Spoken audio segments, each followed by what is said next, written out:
see where I'm at here, because last time we did this we had technical difficulties. And I think we're having it again. Yeah.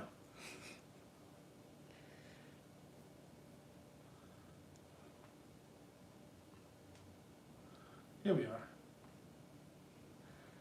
Do you lower your volume on that? Yes, we will shut the volume off.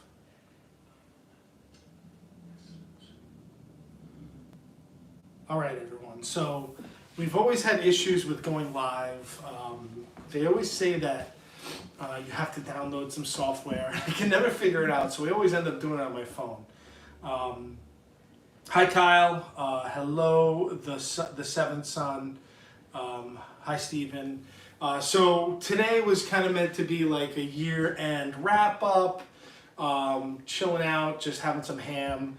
I want to tell you the story about the ham in a second, but for the most part, it was just kind of say, hey, thank you everyone for supporting our channel, and thank you for being here. And when I say our, I mean it's me and my director over here. She's a huge part of my channel. It's my wife. She's awesome. She's back there. I'm gonna make her a drink though. Hi everyone, and we're starting. We'll probably be on for about an hour. I got this ham not too long ago, and I'll probably say this a few times while we're going. Is that my good friend turned 50, and we were at his birthday party, and he got a prosciutto from his nieces and nephews, and I decided I'm gonna get a Spanish ham. So that's what I'm doing. I got a Spanish ham. I've worked with these many times. I worked in a Spanish restaurant, so I'm going to carve this baby up. I'm going to show you how to do it. I have my sons back there knocking around. Someone said thank you for the pancake recipe. No problem. We had them today. Someone had them today. Hi guys, how is everyone doing? I have a little bit of my ham. I'm going to make some cocktails with my wife. I'm going to answer your questions. Are you watching, babe, to tell me the questions? Yes. Okay, Yes. good. So I have my wife showing me how and going to tell me about any questions you have. I have my grapes ready. Does anyone know what we do with the grapes? If anyone doesn't know already, I love Spain. I love Spanish food. I've pretty much, over the past few years, fall in love with Spain. We went there a couple of years ago for New Year's, and you usually eat 12 grapes at the beginning of the new year. So that's what we're gonna probably do.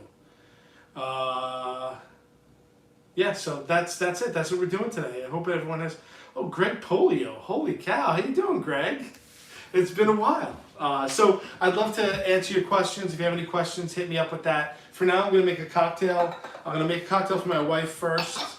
Okay. And it's a gin and tonic, and it's something that we didn't have this in Spain, this gin and tonic, but one of the guys that I used to work with when he went to Spain brought it back with him, and I've modified it slightly. It's basically, this is the goblets. If you ever go to Spain, you'll see that you get these goblets. They're pretty big, and that's what a gin tonic comes in, and all I'm going to do for this one is take off a nice hunk of orange rind. I leave the pith on, right? Squeeze it in there. Get it in there. I'm going to do another chunk. So you can do 2 big chunks is probably the best. Express it into the glass, right? I'm going to get some ice behind me. It's going to be noisy.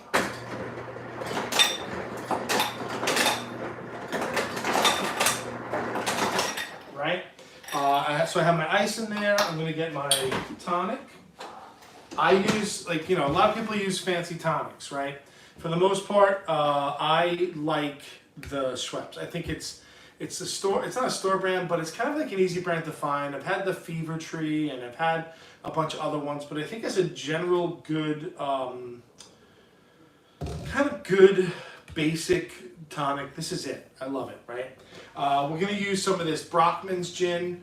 My nephew got this for us for Christmas, and it's almost already gone. And what I love about this, and it's like my wife is truly not a big drinker of like spirits, but the gin and tonics have gotten her kind of, she loves them because she's kind of hooked on them. But she's always been a very old man gin type person, like a beefeater.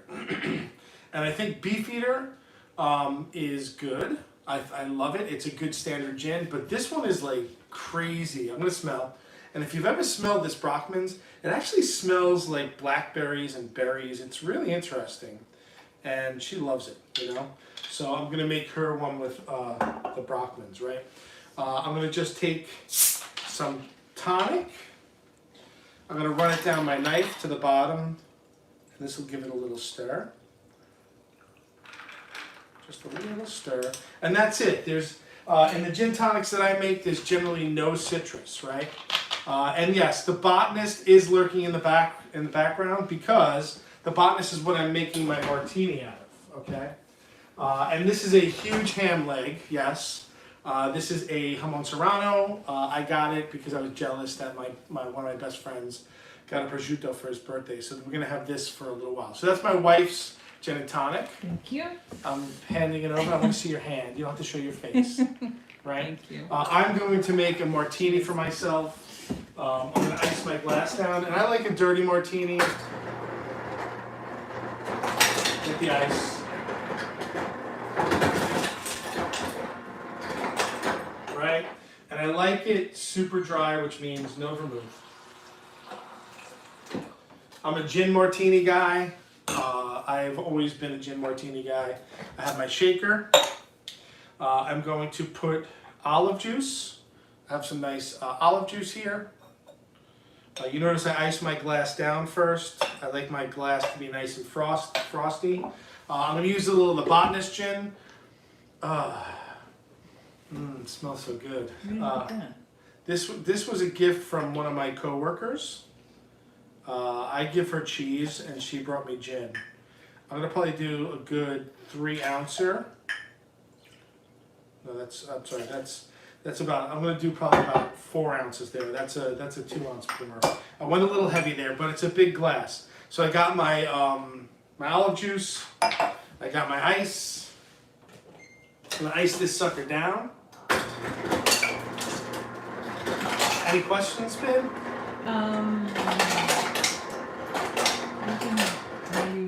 Why did you run the gin down the knife? Someone taught. Why did I run the gin down the knife? You know, it's something we saw when you go to Spain. They're really into their gin and tonics, and they do these things. And it was explained to me that if you run it down a spoon or the knife, that it kind of like stirs it, and you don't really have to give it too much of a stir. You know, that it could be true. It could be, you know, not true. Cheese for gin, a fair trade. It is a fair trade. I have a cheese sponsor. They're Caesari Champignon, and I could be pronouncing that wrong. I always pronounce it wrong. They've been a sponsor for the past year, and they give me cheese. And my next door neighbor in the room next to me that I teach in is a cheese fanatic, and anytime I have a little extra cheese, I give it to her, and she brought me a beautiful bottle of gin, right? So I'm gonna give this a good shake.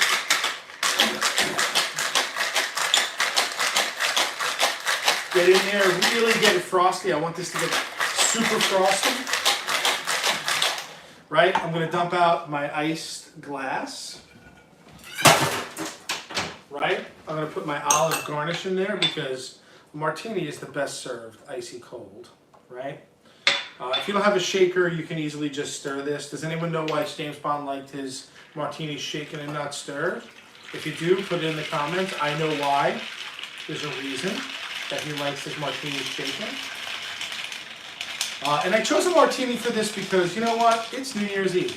Nobody's going out for the most part. At least in my neighborhood, all my friends are like quarantined or at home, or my wife's family is, they take care of their parents who are in their late 80s, so we tend not to, we're not gonna mix and take the chance. So it's a little scary out there now. So you can see I'm gonna get rid of my shaker.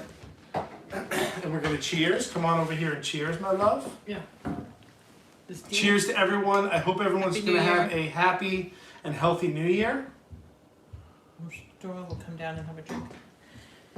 Oh my gosh, that botanist is A-okay.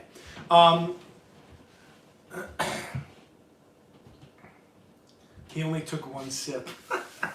Yeah, James Bond was a 1-sip guy, right? Let me get rid of some of this stuff. So I chose this ham because it was reasonably priced, obviously, but it's actually a ham that I've worked with before. It's a Monte Novato, which is something we used to use, and it's not to dilute poison. That's my brother on there, Chris. Does anyone else, tell me if you want me to tell you. I know the reason why he liked his martini shaken and not stirred, right? It didn't bruise the gin or vodka. It doesn't get bruised.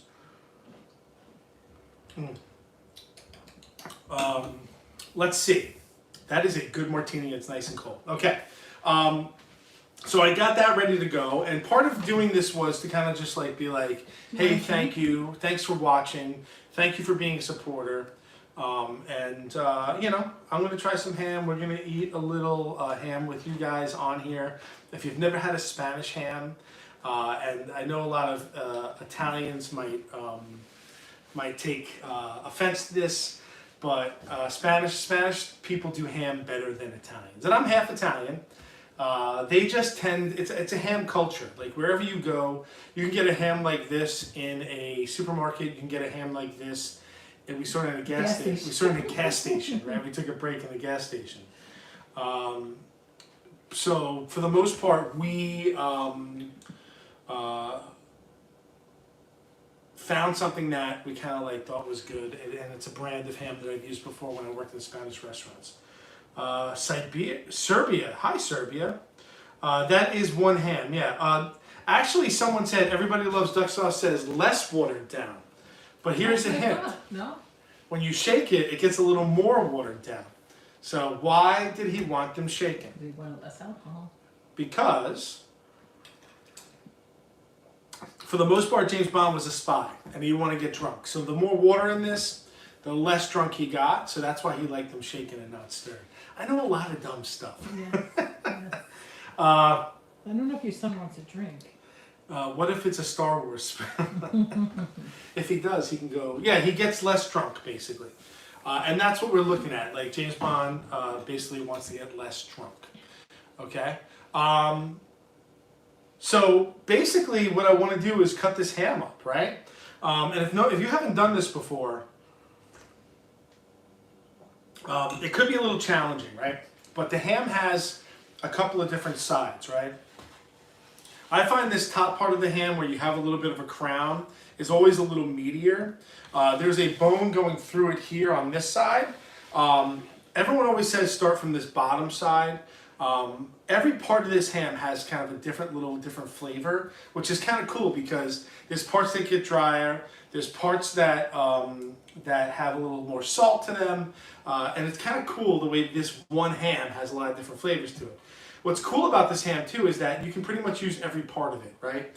You notice this kind of a yellow color, and this is just the oxidized fat on the outside. And what you're going to see is as we cut into it, you're going to see some nice white fat.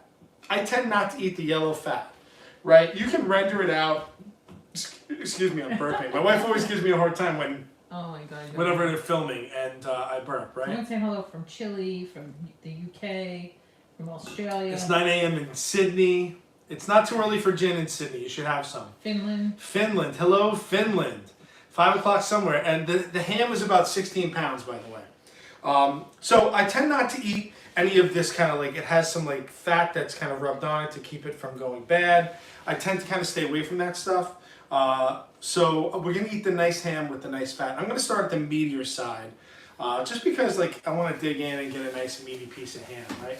I'm going to wear gloves. Someone asked if this is the one from Costco. It is not the one from Costco, although they do have one, right? I have a boning knife, and what I'm going to do is you can see there's a little bit of a knuckle here, or a joint.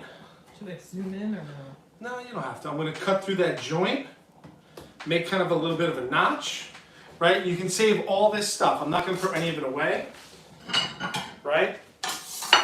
You can render all the fat out and stuff like that. And then what I'm going to do is I'm going to start to carve away this fat, right? And I'm going to save this because these pieces of fat, when I wrap this up, I'm going to wrap it up with the fat around it, right? Because the fat's going to help keep it from drying out, right? So you try not to throw these pieces away. I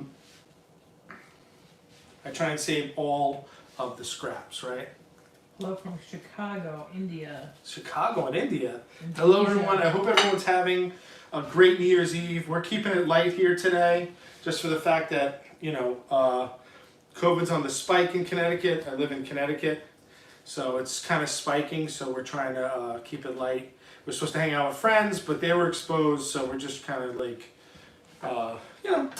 just keep it safe. My wife over there takes care of her parents, so I'm basically just going to cut off most of the top part, get rid of this fat. It's not going to go in the garbage, that fat. I really want to keep it. But you can see I'm going to take off some of this oxidized stuff. I don't want this oxidized stuff. It has kind of a weird flavor. Some people like the flavor of it, but I'm just going to kind of trim it away, right? Am I an expert at this? No, I'm not an expert, but I'm pretty good. I did learn how to do this when I was working at a place called Barcelona. We had guys that came in and taught us how to do jamon. Like I was saying, the Spaniards are like, not only they have these in gas stations, I was going to say garbage cans, not only they have these in gas stations, they have a saying about the Italians, and it's kind of funny. They say, the Italians believe that the pig only has 2 back legs because they cure the front legs too. So what you can also do if you want is you can also trace a line here. A lot of times you'll see people trace a line and they cut down to that line, right? Why do they do that? Just to like kind of set, so it gives you a guide, There's still a little skin on this part right here, right? So we'll cut down to the line, right? And then we're gonna kind of eat, right? And I want everyone to, if you've never had this before, next time you have a chance to go to a Spanish restaurant, everyone talks about paella in Spanish restaurants. When you go to Spain, paella is a thing, but it's not really that big of a thing, right? Most of the time, when it comes to paella, it's a touristy thing, right? When you go. And we were in Valencia, we were in a town called Barcelona. Does anyone know that town? We were in Valencia and Barcelona, and basically another town called Besalú, and we didn't have any paella. Not once. And even when I went to Spain for the first time, no paella. One paella. Hello from Jordan, Germany, Serbia, Slovakia. Midnight in Germany. Happy New Year in Germany. California. Upper Franconia in Bavaria. We have in Bavaria. We have that's our sponsors from Bavaria. They're called Caesari Champignon and Bavarian cheese. Delicious. So you can see that I've sliced away with my my boning knife, and you can see I got some really nice ham.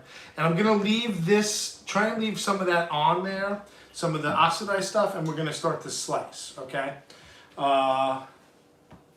Chili too, Karen, right? Yeah.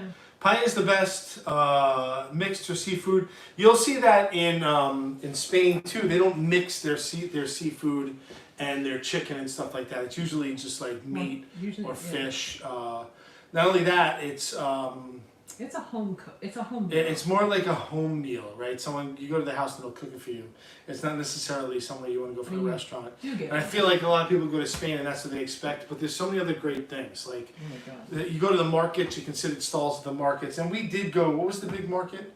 The one in Barcelona. The one in Barcelona. I forget the name of the market. The Boqueria, and it was good. We went to a few restaurants there, but I gotta say, like everything there is great, and I'm kind of like, I always joke that there's as a kid I was able to go to Disney, and there's a special place in my heart for Disney, and I feel the same way about Spain that I do about Disney when it comes to food, Not Disney food. But. Not Disney food, but ham in Spain. So my wife keeps asking, where do we want to go next year if like we can travel, and I'm like, let's go back to Spain. She's like, no, we've been there already. So it's kind of like, I mean, I want to. What are you guys drinking out there? Tell me what you're drinking. I have my Martini. I want to know what you're drinking. So all you really do now is I have a knife. This one is a little thick, right? Let me show you. This is the set that it came with it. And it's like a cheap little knife and a cheap little steel, right? That's like, it's pretty sharp for now, but it won't stay sharp for long. And basically what I'm going to do is slice thin slices, and we're going to eat that. Look at that nice white fat. And the whole idea with the ham here is you want to try and keep it. You want to try and keep it flat, right? We don't want to scoop down. Every time when I worked at this restaurant that I worked at, it was called Barcelona. I have a couple of days off, and then I come back and someone would ruin my ham, and I take a lot of pride in my ham. Water, but champagne soon. Mulled cider, I love mulled cider. White wine, coffee in Canada. Come on, duck sauce, get a drink. What? That's Mango black tea, delicious. So I'm gonna get my slicer out and start slicing. Right. Again, remember this is my ham, so I can touch it. A lot of times you'll see in restaurants they'll have like little tongs, but look at this slice of ham here. Look at that. This is basically, in case you didn't know, my my New Year's Eve treat to me and my family. My friends are supposed to be here, but again, exposed to the Rona. I'll talk So, like I said, we're keeping it light. Someone's having Yingling. Someone's having a Yingling. Someone's having a lager. I love Yingling. Yeah, we love Yingling. One of the oldest breweries, right? So look at that. Look at the beautiful marbling on that piece of meat. I'm gonna taste. Karen, I'm tasting. Oh, okay. Maple bourbon from New York. Here, baby. Thank you. That's for my wife. And we're gonna slice. Nice and thin. That's good. And basically, that's one thing we ate a lot of when we were in Spain. We ate a lot of ham. We drank a lot of gin. Right? What else? We just ate a ton. Yeah, we ate a ton.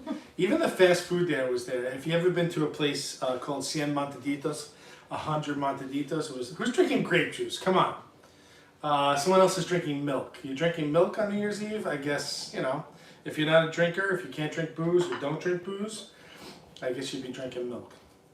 But all I really want to do is start slicing, It's been a very, very great year for us as far as the channel goes, and I have to thank everyone for their support. It's been a wonderful year. People have supported us really well. We hit 100,000 subs, which was a big milestone for us, and we continue to grow, which is a lot of fun. And it's exciting, Trying to get better. in the new year, we're going to try and improve our lighting. We're going to try and improve our sound. We have a few ideas of things we'd like to do outside of just cooking, We want to get out into the world a little. On my TikTok channel, I've been experimenting with doing donut reviews and stuff like that. So, part of taking the job that I just took, and I left the Institute of Culinary Education, and I'm sad I had to, because I love teaching kids how to cook, or culinary students how to cook. I actually got a job teaching in a middle school that has a culinary program. So basically, that's what I've been doing since I left the Institute of Culinary Education. It was a sad day when I had to leave there. I was really, really sad, but I had to find something closer to home.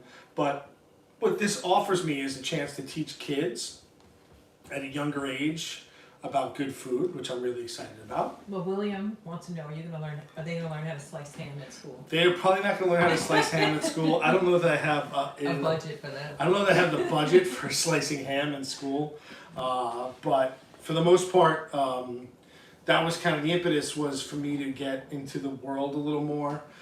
Teaching in a regular school the idea was to be able to get out and explore a little more during the summers, and just basically have a little more time to spend on content creation and doing stuff with my channel. So that hasn't come to fruition yet. That hasn't I'm still kind of getting into the rhythm of things at school, and that I hope will kick in over the next year.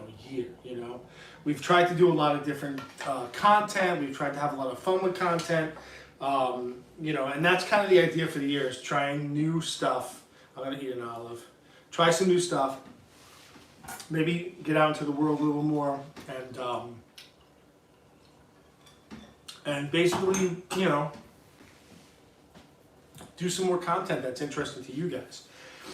For people who don't want to cook, I understand my content might be a little dry because I'm teaching people how to cook, but for the most part, that's what we want to do. More entertaining stuff and get out into the world, Is someone from Newcastle, England? Newcastle, they make great beer in Newcastle. They noticed that you changed your whites What did I change? on the last Epicurious. I did change my whites. I actually have new whites that have Frank Proto Cooks on them, but I didn't get them in time. So there's my ham. I'm gonna give that to my son and let him snack, and I'll do another plate. I'll do another plate for my wife. So Doyle. Yeah, there she is. There's the boss. Let me have one more slice. So good. That's definitely a ham chaser to my olives. Someone asked, does that mean I'm leaving to appear in Epicurious? No, I'm not actually. In my last Epicurious video, I wasn't representing the ICE or Institute of Culinary Education. I was just representing myself. I did a video on caring for knives. And I filmed a bunch of stuff with them already, so I do have some videos coming out with them, which has been great. They've been great. I gotta give some to my more ham to my lovely wife. Happy New Year in DC. But I'm not leaving Epicurious, which is great. Someone said, my son loves cooking, is currently a line cook, doesn't want to go to culinary school. Any recommendations to work your way up from the industry? Yes, work your way up. Be a good worker. Be valuable to people, and that will get you moving forward. If he's a line cook and he's starting out in Garde Manger, the harder he works, usually the people, and he's organized, he's clean, and stuff like that, he will definitely be valuable, and they'll keep pushing him forward. And go to better restaurants and get jobs. Yeah, work in good restaurants too. Yeah, don't be afraid. Yeah, don't be afraid to work in fancy places. You'll learn a lot. You know. This is a good time, actually. And it was a bad idea to click on Frank when I was hungry. Yes. Hi, Joan. My sister-in-law's on the. Hi, Joni. Hi, Seamus. Hi, Emily. Hi, Rich. So we can't be with our family, so this is what we're doing today. I have a whiskey cola on ice for a drink. That's good. Whiskey is honey, Jack Daniels. So yeah, we have more Epicurious stuff coming out over the next few months. I don't have control over their content, right? So for the most part, I film the videos and it's theirs. I just go, show up, do my thing, and then basically they don't tell me when it's being released. I find out when you find out. Greetings, Germany. Excellent. What is your favorite cuisine in terms of cooking, and which one in terms of eating? That's a good question. Excuse me for a second. Oh, jeez. Joni's with her parents. Really? Yes, I'm touring a drive. Oh. It's funny because I like cooking a lot of things, right? I made dumplings the other night. My friends came over before they found out they were exposed. Well, they were exposed after. Yeah. I do love Korean food. I do love dumplings. Asian food, it tends to be the things that I love, but and pretty much most countries in Asia too. Like there's no specific one. Right now, Korean food is definitely high on the list. And it's ones that I understand the least because I don't really know much about them. I go to an Asian market and I'm just like lost. And when it comes to like after cooking for 24 years, it's exciting to be lost. it's really exciting to be lost, right? And to go somewhere where you have no idea what's going on, So I'd have to say that pretty much any sort of Asian food, Korean for me, and this is a bad pun, but it's the soul food. I feel like the earthy food of Asia is something that speaks to me a lot and something I'm trying to learn about. Indian food is another food. We found this restaurant I'm in Connecticut, and in New Haven, there's a place called Shere Khan that one of my old servers is the manager at, and we've fallen in love with it. And I didn't think my wife liked Indian food, and she is just like, let's go there. And whenever she says let's go there, it's a crave. And that's her scale. If it's a crave, it's somewhere we go a lot, Cooking, I like cooking everything, but Spanish food, Spanish, Italian food, basically Mediterranean food is something that I love and enjoy. And it's something that, it's part of me. So it's kind of hard to kind of pull myself away from that, but it's definitely part of me. Do a meet and greet. I would love to do a meet and greet. Actually, what's really funny is that we were just talking about that today because you get to the end of the year and you think of, well, what do we want to do for the New Year's, right? Because I'm going to have the summer to myself, you know, I was telling my wife, why don't we take a road trip and do a meet and greet, even if it's just on the East Coast for now, or because I'm on the East Coast, I'm in the Northeast, but even if it's just the Northeast, you know, it's something definitely we'd like to do. But we definitely want to start meeting people. Would I do videos on bao buns? Yes. The only problem is with bao buns is I'm not an expert, Yeah. so it would be something that I'd have someone else come and teach me how to do. Cook madame with that Spanish ham. Wow, I Yeah, love it. I think that I would love work. Yeah. cooking now. Papa can't wait to taste what? Joan. More ham. Say hi to my parents. Hi, Grandma and Papa. I haven't tried Southeast Indian food, but it's something that I will want to try eventually. I'm definitely into trying anything, you know. A collab with Uncle Roger is a great idea. I would love to do something with Uncle Roger. I don't even care if he destroys me because he's freaking awesome. I just saw his. I was just watching some TikTok about him, about how little shrimp paste people put in their food. Yeah, I am going to invite. It's really funny. Someone just said maybe you could invite Chef King. I've already reached out to King. King is a friend of mine. We taught together at ICE. It's just a matter of figuring out schedules in the new year. But I am going to hopefully have King on my channel to teach me some Filipino stuff, maybe some Thai stuff. But he's just an awesome dude, and I did reach out to him about doing some stuff. So hopefully we'll do that soon. Someone asked who are my food heroes. Julia Child, definitely. I grew up, I had a copy, I think I still have it somewhere, a copy of Julia Child's cookbook, The Mastering the Art of French Cooking. That's probably the first thing that I cooked that was a recipe. I cooked coq au vin, or chicken and red wine, and it came out really good, but it was super complicated. And now that I look back and I laugh at it, because it's really not that hard, you know? But definitely Julia Child. I think Rick Bayless is one of those guys that you really can't hate on. What he does with Mexican food is amazing. You know, growing up, I watched a lot of food TV. Martin Yan comes off as very campy, but he was always great. You know, like I learned so much just from watching that guy cook. You know, definitely Jacques Pepin. Jacques Pepin is actually local to me. He's not that far from me. He's definitely a food hero. That guy is just like just. You ever see, you need to look up Jacques Pepin boning a chicken with his bare hands. Excuse me. It is just, one. I can't, I'm sorry, I'm burping. But it's probably, one of the best things you'll ever see. Okay. Excuse me, guys. What are we gonna do? I don't know. It's like, you know, I'm eating and talking. Someone from Miami. I've had Cuban food in Miami before, and it's awesome.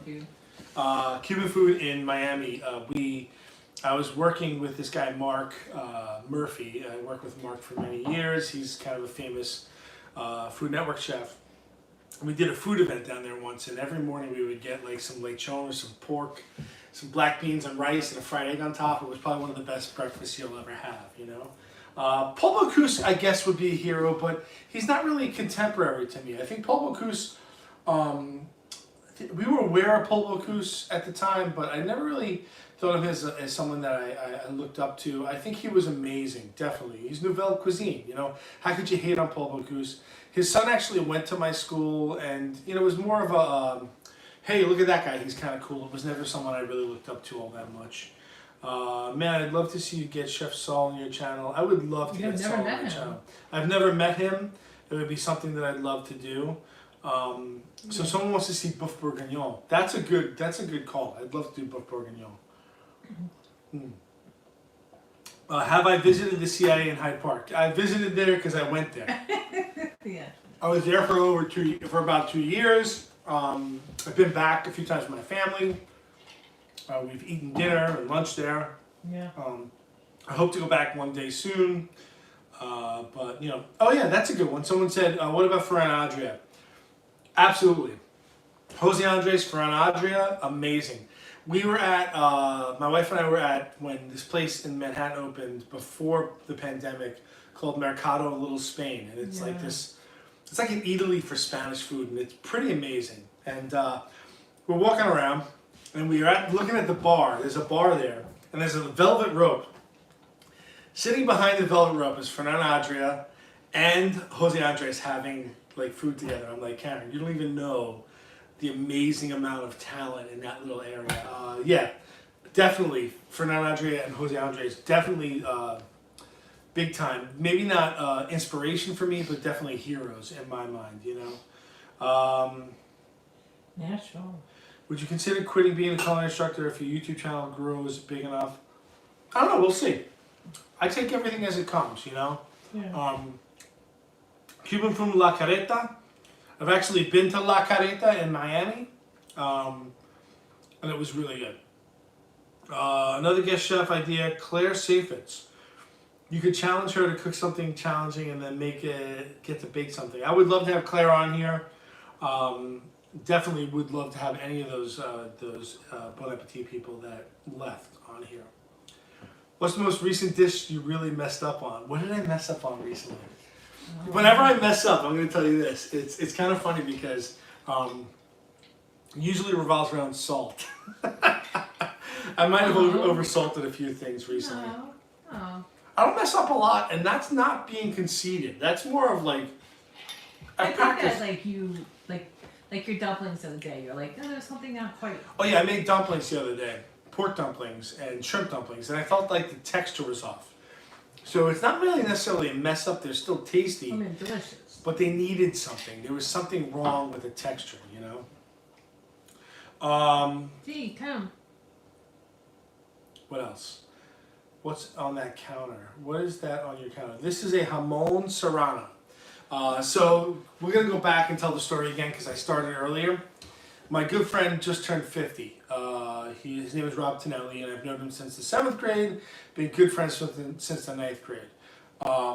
And we were recently at his birthday party. He wanted to have a bowling party. What do you say? Like a kid's bowling party. Yeah. And it was absolutely, it was a blast. We had such a good time. And his nieces and nephews know him really well, and they bought him a prosciutto. And they went to Costco and brought him prosciutto. So I said, basically, you know what, Rob, I'm really jealous. So I bought myself a jamon serrano.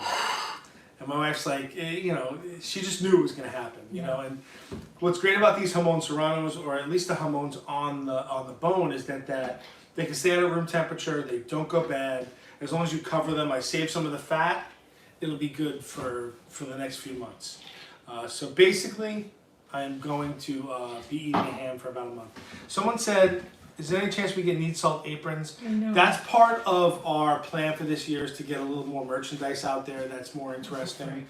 We've really tried hard, but we're not designers, so I have to find a designer. If anyone knows a good designer that wants to work with me and help with our website and help with our overall look and with our merch, send them my information because I would love to work with them, right? Uncle Frank, hello. How can you get better with making drinks? Because I feel like you can never get them to taste balanced. Okay, this is a good question, right? This, see this? This is the key to good drink. This is called a jigger. 1 ounce, 2 ounce. You need to start measuring your drinks, right? Find a good recipe of things and then start messing around with it. People who make drinks that aren't good usually have too much alcohol, or it's too sweet, or it's not that good, because they're not measuring. You need to measure. Any good alcohol, or any good alcohol, any good drink that you get at a bar is always going to be measured, never by eye. You go to like kind of like, you know, these bars, like these big bars where they're like crowded. You'll see that they free pour. Free pouring is good for like bars that aren't like sophisticated, but if you want to get a good drink together, you need to measure. Can you make them some recipe for dumplings? I did a dumpling recipe on ProtoCook's YouTube, but I'm gonna work on doing more, right? How did you get worrying about too much? How did you get over worrying about adding too much salt to your food? Here's the thing, I taste my food all the time. Constantly tasting my food. I taste as I go, and I usually have a good outcome. And that's the thing, like, I am not worried about over salting because I taste as I go and I re-season. Someone said they really liked my video where I used the pandan leaf. If you don't know the video, I made a pudding. It was a coconut and mango pudding with a pandan foam. If you've never had pandan leaf, it is awesome. It's kind of grassy and delicious. You'll see a lot in Southeast Asia. You'll see it in the Philippines, but it's absolutely delicious. And check my video on Epicurious. You'd love to see my take on horchata, if I have one. Do I have a take on horchata? Do I? Yes. Not the Spanish version, because we were in Valencia and we went and had horchata in Valencia and it was absolutely delicious. My take on horchata, having worked in Manhattan most of my career, I worked with a lot of people from Puebla, Mexico.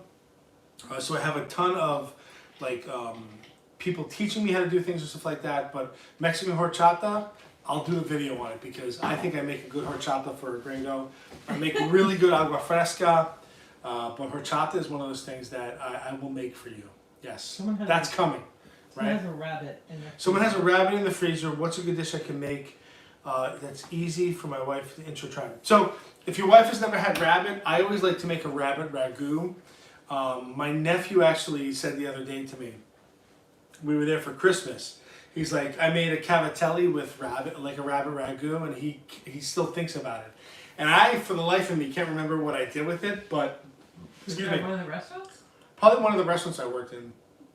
But I would braise it, shred it, serve it in the braising liquid with some cavatelli. It'd be really good. Patatas bravas. Did we do patatas bravas? We did a recipe already. Yeah. Rachel Schulman. Check my channel out. We already have a patatas bravas recipe. It is delicious. Rabbit stew in a crock pot. Absolutely. Put it in a crock pot, shred it up, put it on some pasta. They make my agua fresca lemonade all the time. My guests and my wife love it. Excellent. La pan au vin. Yeah, definitely rabbit with red wine. How did you end up embracing the Joe from Epicurious community about you growing everything in scratch and butchering your own cows? You know, it's funny because, I feel like people like to put you in this little box, right?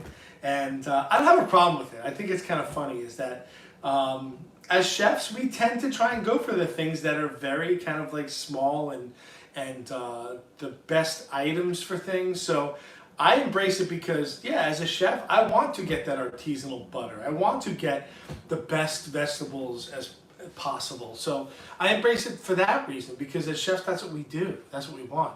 I just saw my friend Penny. If you don't know Chef Penny from Epicurious, you should go check her out. On Instagram. On Instagram, it's at Sugar Couture or at Penny Stankiewicz. She is probably one of the best pastry chefs I know, and she's gotten that kind of Epicurious thing where she likes booze. And yeah, Penny drinks, but she's not an alcoholic. She just likes the flavor of booze and things. She likes the accent of it in her desserts, but it's not like the do-all end-all. So as far as the memes go, we all embrace them because they're hilarious. At the end of the day, they're really funny, and we really enjoy it, and it's funny, someone sitting next to their pet rabbits. Oh, Sorry, Eric. Greg Polio, excellent. Polio, hit me up, DM me. I'd love to catch up with you. How long does the roasted bone marrow stay good for, and do you have a marrow aioli recipe? Bone marrow goes bad fairly quickly. You want to be careful with it. I usually I roast it, I eat it. That's it. I don't keep it for long. Yeah. Funnily enough, I think when people realize that you're cool with the joke that made you a lot more popular, I'll be curious. Yeah, honestly, I gotta tell you, it's not that I think I'm cool because I'm a 50-year-old white guy that's bald with a beard, right?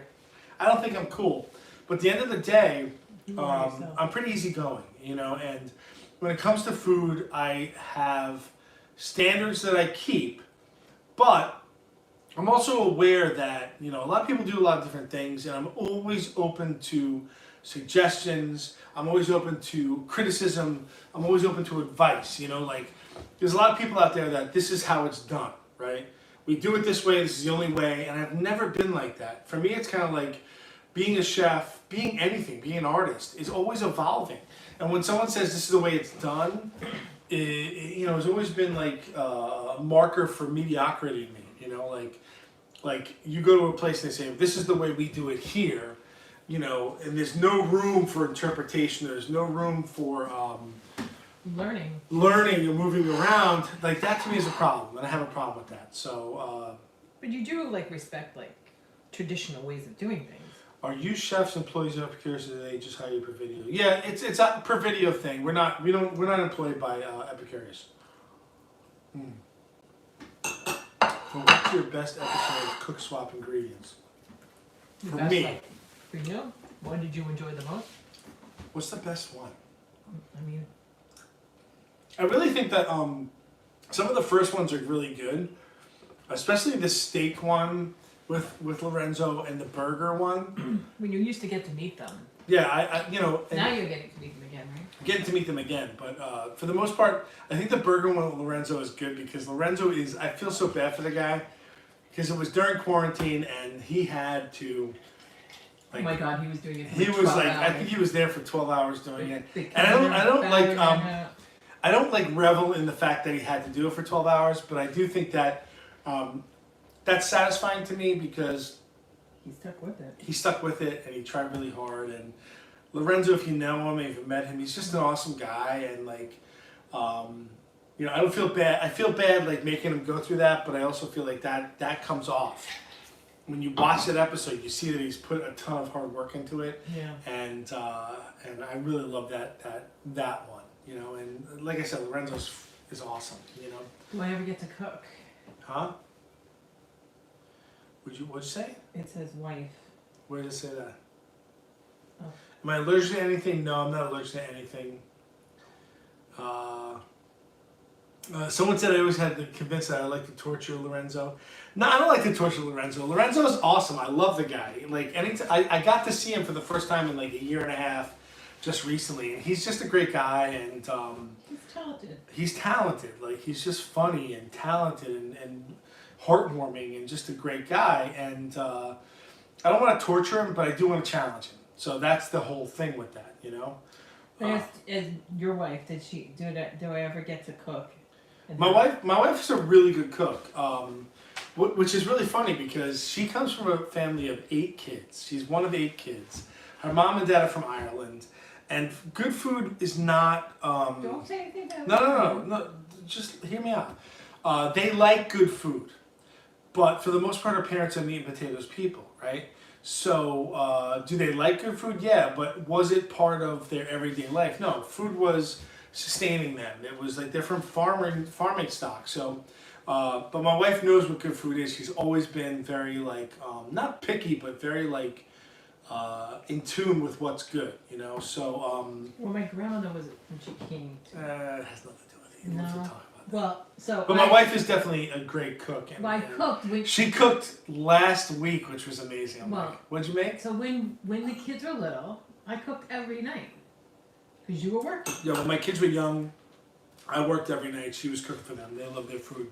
They actually liked her food better than mine. My So. lasagna better than yours. Am I ever going to make a cookbook? Yes, that's on our list. I would love to make a cordon bleu. I think I'm a pretty good teacher. I think my students might agree with you. Do you feel like good ingredients are more important than good technique, or is it the other way around? Well, you know what? Good technique is everything as far as I'm concerned. If you have good ingredients but you don't have good technique, it doesn't matter how good the ingredients are. So I think it's the other way around. Like you have to have good technique before you have good ingredients, because if you don't have good technique, those ingredients are lost on you. But do I think good ingredients are important? Yes. But I also think on the other side of that, a good chef should be able to take ingredients that are kind of like and make them good. If you're talented, if you're good at what you do, you should be able to take a carrot and make people love carrots. So that's kind of what I think, you know? Pam just texted me and said she didn't know that I cooked. Yeah. Is she watching? Our next door neighbor is watching, actually. She is one of the best people you'll ever meet. She takes good care of us. We try and take care of her. And she was shocked that Karen actually cooks. Not anymore. But... Let me ask your opinion about using raw milk. It's hard to find moderate view. I've never had raw milk, but I don't have a problem with it, right? If you want to drink raw milk, you should. It's up to you. Again, the choices you make in your life are up to you. I've never had raw milk. It's hard to come by here. But if you want raw milk, drink it.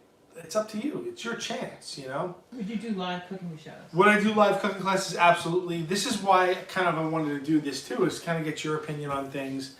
I would do live cooking classes in a second. What are my favorite spots in Northeast Fairfield County at various price points? Northeast Fairfield, we in Northeast? I don't know. Some of the best places in Fairfield, What we like. what we like. We like. Howling Hot Chicken in Bridgeport It's pretty is good. amazing. They make good fried chicken. You know, noodles, the new place. Mecca does good noodles. Shere Khan in New Haven. But when it comes to food, for the most part, I cook, so that's kind of a hard. lot. Just an FYI, I always make sure to get it everywhere. Yeah. I make a mess all the time. The fantastic smells my neighbor. Actually, the funny thing is that whenever we can share with my neighbor, I try and share with her. But she likes her cooking, not mine. So I that's great. Good for her. You know. Your best recipe for fermented ingredients. Beer is the best recipe for fermented ingredients. Where is our Can I make a recipe of palms paillasson? I tried to make them once and they were good, but I will do a palms paillasson, absolutely. What is your favorite? My favorite cuisine next to Italian, Korean, Spanish. Spanish. Yeah, Spanish people. So good. Their food is amazing. Did I miss the grapes where they're for? Okay. Yes, you did. The grapes are for midnight tonight. When you're in Spain and some other Spanish-speaking cultures, 12 grapes at the stroke of midnight. We did it 2 years ago in Spain, and we're going to do it again tonight. 12 grapes. Someone wants to see my Star Wars tasting spoon. Let me grab it. Is it there? Just to prove that I'm the real Chef Frank, there's my Star Wars tasting spoon. I don't know what we're using it for because I'm eating ham. Yeah, you gotta put it up closer. Oh. Oh. R2D2 Star Wars tasting spoon.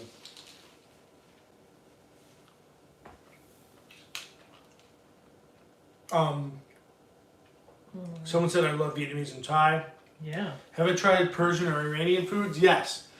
I did a dinner years ago in San Francisco with a guy I was working with. His name is Drew Neaporn. We did a Persian dinner, and by the way, Persian food, amazing. I would love to experience more Persian food. Give me some Persian neighborhoods to go to check it out. When your daughter was growing up, was she a picky eater? Yes. I always wondered how a chef kid responds to their cooking. So I have 2 kids. My son is older, he's 22. My daughter is 20. My son has never been a picky eater. He Anything. tries everything. Like, what was the thing you used to have? We used to go to a Greek restaurant and they'd serve a Greek salad and they'd have anchovies on top when he was like 6 years old. Oh, let me have that salty fish. He loves and the he loves flavor. What Right. was the brains? What was that one that he used to drink it? Have it. Oh, when I worked at a Yeah. place called Landmark, he used to get the sweetbreads. Sweetbreads, love them. So he's always been a good eater and an eater that explores a lot of stuff. And now he's actually become a really amazing cook, which I'm like so excited about. But for the most part, my daughter's been a picky eater, which has changed over the years, right? No, She likes spicy food now. She likes lots of different flavors. So even though like she might have been a picky eater earlier on, she's not anymore. And it makes me feel really good, you know, but I don't think it's me. You know, I think that it's just like, you know, she's been exposed to a lot of stuff. Maybe my wife and I exposed her a lot of stuff, but I can't say that I changed But we used to say, any minds. we would say that you don't have to eat it, just try it. You don't have to eat it, just taste it, you know. Yeah. Spit it out if you want, you know. But for the most part, my daughter is not as picky as she used to be. She gets less picky as the years go on. And she'll pretty much try anything at this point. But my son has always been the type of kid that just tries anything. And, you know. Someone asked, do I like durian? No. It tastes like wet onions to me. I've had it recently and it's gross. It's not an Iberico ham, it is a Serrano ham. But definitely something that's really tasty. Is the ham good, babe? It's delicious. Look at that. Look at that marbling. But the whole idea of this live was to just kind of touch base with people, tell you we got a lot of stuff planned for the new year. Thank everyone for supporting us because the outpouring of support has been amazing. Have a little ham. maybe have a little bit of cocktails together, but so. I did not dry age this ham myself. Someone asked, what's the hardest thing for you to cook? I think it's kind of hard to cook things you don't like, right? I'm not a big fan of liver, right? I love it. But for the most part, I don't like to cook it. So, someone asked if we're going to do more collabs. Trying. Yeah. As the new year comes, we're going to do more collabs. Have you ever had pastillos and empanadas? Yes, I have a video on empanadas. And pastillos, I don't know what they are, but tell me what they are. I'm always happy with sharing with people. Part of what it is being in the food industry or cooking is that you share, Someone saying about do you have a mailing list or emailing for updates on YouTube? We don't have a mailing list at this point, but we are working on a website. Let me get rid of my glass. But we're on Instagram. We're on Instagram, we're on YouTube, we are on Facebook, we're on pretty much all. TikTok. We're on TikTok as well, so we're pretty much everywhere, and if you want to find us, you can see what's going on.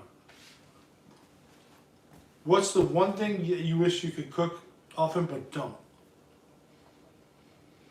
That's a good question. That's a really good question. Hi, Kira. Hi. What about me, Kira? Kira's on there. My daughter's on there. Yeah, hi, Kira. We got ham. Oh, she's gonna be so jealous.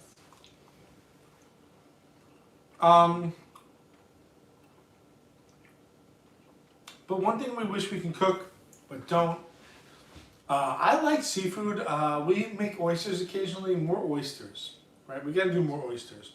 Wait, Hi from Brazil. Not just oil. What does that mean? Oh, she's a good cook too. My wife. My daughter is a good cook too. Yes, but she's very offended by the fact that I said Doyle is a good cook. My daughter is excellent.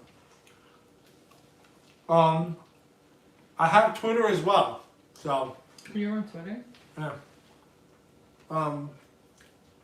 Let's slice some more ham because you're getting just fatty parts. But that's it. I kind of like the idea of this was to kind of tell you we have a lot of stuff planned for the new year. We want to try and do more fun stuff. We want to try and do more stuff that reflects how much we love food. We have an idea. We wanted to do a podcast, but we're not going to do a podcast. But we're probably going to work on some interviews with chefs and stuff like that. And I just cut myself. You see that? You did not. I did, yeah. Bad? No, not bad. What's your favorite city for food? Favorite city for food? Obviously New York City, people. Come on. But I really do love Barcelona. Barcelona has always, never disappointed, although we've only been there once. Food cities, Chicago has a good food scene. I've been to San Fran. San Fran has a good food scene. But any major cities. I really want to go to Nashville eventually. That's something that I'd like to check out, but definitely would love to check out Nashville. So someone said his daughter's a picky eater, so he had to ask. But my daughter is not a picky eater. She's also a really good cook. Thank you for all that you do. What type of food am I most uncomfortable cooking? Baking doesn't count. Uncomfortable cooking stuff. Usually things that I don't know a lot about, right? Because I don't want to pass along information that I don't know. So for the most part, anytime it's a cuisine that I don't know much about, I tend to be a little more nervous and a little more squirrely about, right? So we got our ham there. What do you do with the ham? How do you store it? I am just going, when I store this, I'm just going to put some of the sliced fat that I took off of it. I'm going to put a little plastic wrap around it, and every day we'll just slice a little bit more. My daughter was really worried that she wouldn't have ham because she's in Florida now. But I'm gonna, even if we don't have a ham, we'll get another one. We're gonna get another one so that my daughter can have some ham. But that's the one thing my daughter really loved when we were in Spain is the jamon. It's really good. If you've never had this, you gotta. Frank, don't you to always cut away from yourself? Yeah, but you know what? Not for nothing. I'm going to tell you that. People said, don't you teach to cut away from yourself? I'm going to tell you this. Drinking and cutting do not mix, right? Yeah. That's why I cut myself. What is the more easy food for you to cook as a pro chef? Pretty much anything. I'm not really afraid of anything anymore. New Orleans I've been to, but I'd love to come back. Yeah.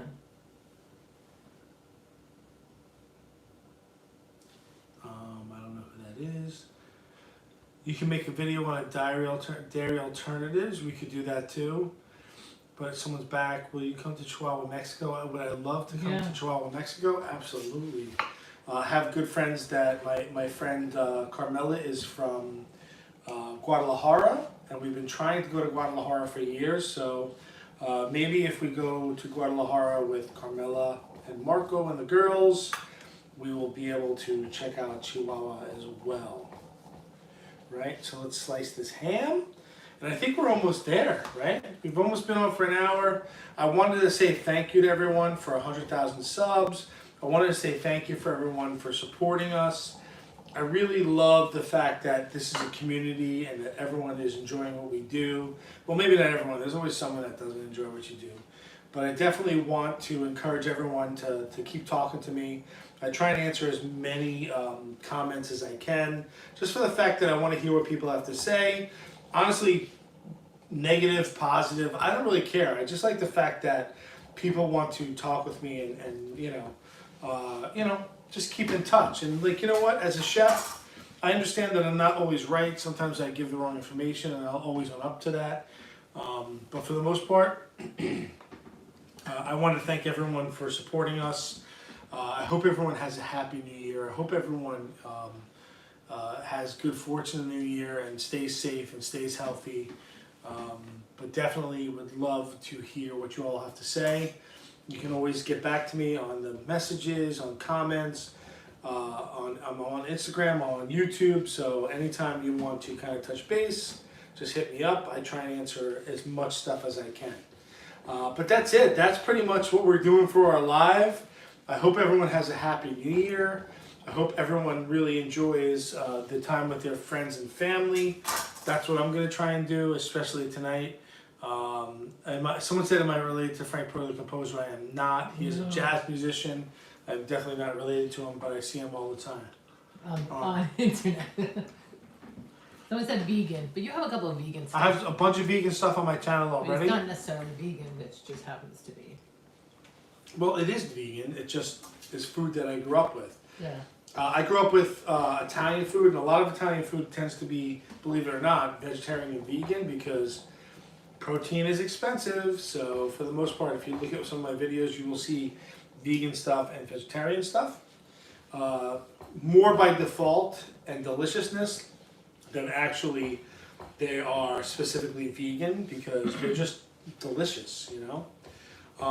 So that's it. I hope everyone had a good time talking. I hope everyone has a good, happy new year. For right now, we're going to sign off. We're going to enjoy our ham. We're going to have some cheese, maybe a little bit of beer. And that's it. We're going to try and have a good time. I'm going to try and call my daughter now. She's going to yell at me for saying that Doll's a good cook. But I got to say, the support has been amazing. Thank you so much for enjoying what we do. Thank you for your support. Thank you for your love. I hope everyone has a happy new year. And that's it. Good seeing everyone. Happy New Year. Check us out in the new year. Tell your friends.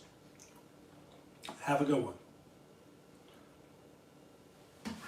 You want me to press buttons? Yeah.